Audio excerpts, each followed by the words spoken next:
This is Max Dixon calling round to Mason Rist's house, smiling as his good friend opens the door. Two teenagers who loved playing video games and wanted to spend their Saturday night together. Within 2 minutes, though, both boys will be lying on the street in front of them, fatally stabbed. The prosecution claims this passing car had been driving nearby streets out for revenge. The court heard the passengers decided Max and Mason were their targets. From another angle, the jury were told 4 boys got out of the car and began their attack, armed with knives similar to machetes that reflected in the headlights.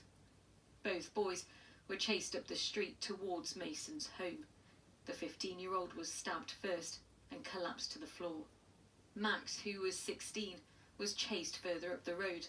By this point, he'd already been stabbed. The driver of this car says she saw children carrying weapons that looked like long swords. The court heard Max and Mason were caught up in a case of mistaken identity.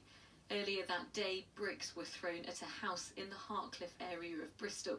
It's the prosecution's case that the 5 defendants believed the attackers were from the Knoll area of the city, where Max and Mason lived.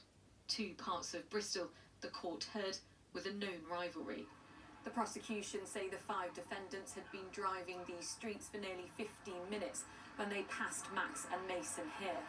Mason was stabbed first and collapsed against this wall. Then a few seconds later, as he tried to stand up, he was stabbed again, just meters from his front door. 45-year-old Anthony Snook on the right, 18-year-old Riley Tolliver, and 3 other teenagers who can't be identified deny murdering both boys.